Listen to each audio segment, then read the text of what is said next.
కవిత ఈరోజు బషీర్బాగ్లో జర్నలిస్టులతో నిర్వహించినటువంటి ఒక సమావేశంలో కొంతమంది జర్నలిస్టులు సామాన్యంగా తెలంగాణ ప్రజానికంలో ఉన్నటువంటి ప్రశ్నలన్నిటినీ కూడా ప్రశ్నలుగా సంధించారు. అఫ్ కోర్స్ వాళ్ళు ఇదంతా కూడా తెలంగాణ ప్రజల్లో కవిత పార్టీ పెట్టినప్పటి నుంచి ఉన్న అనుమానాలుగా మనం చూడొచ్చు. సో వాటికి కొన్ని ఇంట్రెస్టింగ్ క్వశ్చన్స్, కొన్ని ఆసక్తి కలిగించేటువంటి క్వశ్చన్స్కి కవిత ఎటువంటి ఆన్సర్స్ ఇచ్చారో ఈ వీడియోలో చూద్దాం.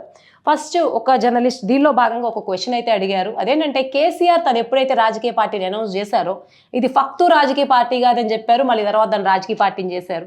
ఇంకొక వైపు మిమ్మల్ని చూస్తూ ఉంటే మీరు కూడా తెలంగాణ జాగృతి అని ఒక కల్చరల్ స్పేస్ని, తెలంగాణ కల్చర్ని రిప్రజెంట్ చేసే సంస్థతో ముందుకొచ్చి ఇప్పుడు మళ్ళీ మీరు రాజకీయాల్లోకి షిఫ్ట్ అయ్యారు. అంటే ఇది ఓవరాల్గా చూస్తే ఒకే ఫ్యామిలీలో జరుగుతున్న ఒక డైనాసిటీ పాలిటిక్స్ లాగా అదే పరంపరగా కొనసాగుతుందని అనిపిస్తుంది తప్ప ప్రజల కోసం ముందుకు వచ్చినట్టు అనిపించట్లేదు అని చెప్పి అడిగిన క్వశ్చన్కి ఆవిడ ఒకటి సమాధానం ఇచ్చారు. ఈ పార్టీలో రోహిత్ రెడ్డి కానీ మిగిలిన వాళ్ళు కానీ బీఆర్ఎస్ పార్టీ సస్పెండ్ చేసినప్పుడు వాళ్ళకి షోకాజ్ నోటీస్ ఇచ్చారు, అన్నీ ఇచ్చారు. కానీ నన్ను సస్పెండ్ చేసేటప్పుడు అదేం చేయలేదు, డైరెక్ట్గా నాకు రీజన్ ఒక ఎక్స్ప్లెనేషన్ ఇచ్చే టైం కూడా ఇవ్వకుండా నన్ను సస్పెండ్ చేశారు. కాబట్టి నేను పార్టీ నుంచి బయటకు రావాల్సి వచ్చింది. బయటకు వచ్చిన తర్వాత నాకున్నటువంటి ఒకే లక్ష్యం ఏదైతే ఆ పార్టీలో నెరవేరలేదో, నాకున్నటువంటి ఒకే ఆశయం సర్వోదయ తెలంగాణ, అంటే అందరికీ న్యాయం జరగడం, తెలంగాణ ప్రజలకు నా 20 ఏళ్ళ అనుభవంతో వాళ్ళ సమస్యలు తీర్చాలనుకున్నాను. ఇటువంటి ఒక ఎక్స్ప్లెనేషన్ ఇచ్చారు.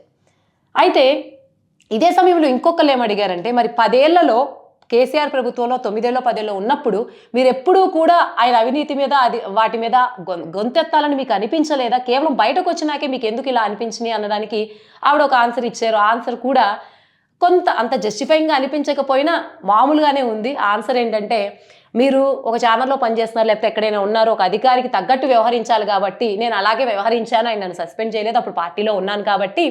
ఆ తర్వాత నేను ఇప్పుడు అనిపిస్తూ ఉంటుంది, దీనికే నేను ప్రజలందరికీ సారీ చెప్పాను, అప్పుడు నేను కనుక నా గలం గట్టిగా వినిపించుంటే ఇంకా బాగుండేదని. బట్ ఎనీవేస్ నేను దానికి అందరికీ సారీ చెప్తున్నానని అన్నారు. ఇంకొక క్వశ్చన్ వచ్చేసరికి, మరి కవిత కొత్త పార్టీ పెట్టిందంటే చాలామంది జోక్గా చేస్తున్నారు. ఈవెన్ పొలిటీషియన్స్ ఎవరైతే పాలిటిక్స్లో ఉన్నారో వాళ్ళు కూడా కవిత పార్టీ పెట్టడం అంటే అదొక పెద్ద హాస్యాస్పదమైన అంశంగా చూస్తున్నారు. మరి మీరు ఎలా చూస్తున్నారు అంటే, దానికి కూడా ఆవిడ ఈ రాష్ట్రంలో బీజేపీ మీద హోప్ లేదు, కాంగ్రెస్ మీద అంతకన్నా హోప్ లేదు, బీఆర్ఎస్ మీద ప్రజలు కోల్పోయారు, సో కొత్త ఆశ కోసం చూస్తున్నారు, సో నేను అది ఫుల్ఫిల్ చేయబోతున్నాను అన్న అర్థం వచ్చేలాగా ఆవిడ మాట్లాడారు. ఇంకొకటి, నిధుల గురించి అందరికీ ఉన్నటువంటి క్వశ్చనే, తెలంగాణ ఇప్పటికే అప్పుల్లో ఉన్నటువంటి రాష్ట్రం. ఇప్పటికీ రేవంత్ రెడ్డి ప్రతిరోజు తెలంగాణ రాష్ట్రం అప్పుల్లో ఉందని చెబుతూనే ఉంటారు. ఓ పక్కన రాష్ట్రం ఇంత అప్పుల్లో ఉంటే లిమిట్తో పరిమితి లేకుండా, బ్యాంకు అవకాశాలతో పరిమితి లేకుండా, దేంతో సంబంధం లేకుండా మీకు మీరే ఉచిత విద్య, ఉచిత వైద్యం లాంటివి ఎలా అందిస్తారంటే, దానికి ఆవిడ ఇచ్చిన సమాధానం ఏంటంటే, దాదాపుగా గవర్నమెంట్ ఎన్ని పెట్టినా, రైతులకు పెట్టినా, ఏది అలాట్ చేసినా సరే 1,80,000 కోట్లు ఖచ్చితంగా మిగులుతాయి. పోనీ అటు ఇటుగా 1,00,000 కోట్లు అయితే ఖచ్చితంగా ప్రభుత్వం వీళ్ళ మీద పెట్టవచ్చు, ఉచిత విద్య వైద్యం మీద. వాళ్ళకి మదర్లీ టచ్ లేదు కాబట్టి, చిత్తశుద్ధి లేదు కాబట్టి చేయట్లేదు, కానీ డబ్బులు లేక కాదు. నేను వస్తే ఆ 1,00,000 కోట్లు ఖచ్చితంగా వాళ్ళకే ఇంప్లిమెంట్ చేస్తానని చెప్పారు.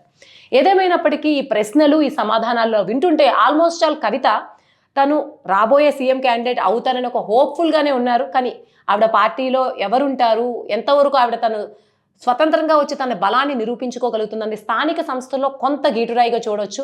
ఏదేమైనప్పటికీ ఈ కాన్ఫిడెన్స్తో ఇంకొక విషయం కూడా చెప్పారు, ఇంకా 800 రోజులు ఉంది ఎలక్షన్స్కి. రేవంత్ రెడ్డి చెప్పినట్టు 6 నెలలు ఇంకా బోనస్ వస్తే 1000 రోజులు ఉంటుంది. ఈ 1000 రోజులు తెలంగాణ మొత్తం తిరుగుతాను, తెలంగాణలో ప్రతి సెక్షన్ని కవర్ చేస్తాను అని కూడా చెప్పారు. ఓవరాల్గా కవిత ప్రెస్ కాన్ఫరెన్స్ అబ్జర్వ్ చేస్తే తెలంగాణలో ఉన్న ప్రతి ఒక్క సెక్షన్ని, ఉమెన్ మొదలుకొని ప్రతి ఒక్క సెక్షన్ని టార్గెట్ చేసేలాగా అందరినీ ఆకట్టుకోవాలి అనేటువంటి ఒక దృక్పథం అయితే ఆవిడ కనిపిస్తుంది. ఆవిడ ఎక్కడ ఒక బీసీకో, ఎస్సీకో, ఎస్టీకో ఇట్లా కన్ఫైన్ కాలేదు. ప్రతి ఒక్కదానికి కర్ర విరక్కుండా, పాము చావకుండా ఆవిడ ఆన్సర్స్ ఇస్తూ ఉంది. ఆవిడ షార్ప్ ఆన్సర్స్ కాదు, కానీ ఎటు పోకుండా, అటు కాంట్రవర్సీ అవ్వకుండా, ఇటు అలా అని చెప్పకుండా ఉన్నట్టు ఉండకుండా చెప్పినటువంటి సమాధానాలు ఎక్కువ కనిపిస్తూ ఉన్నాయి.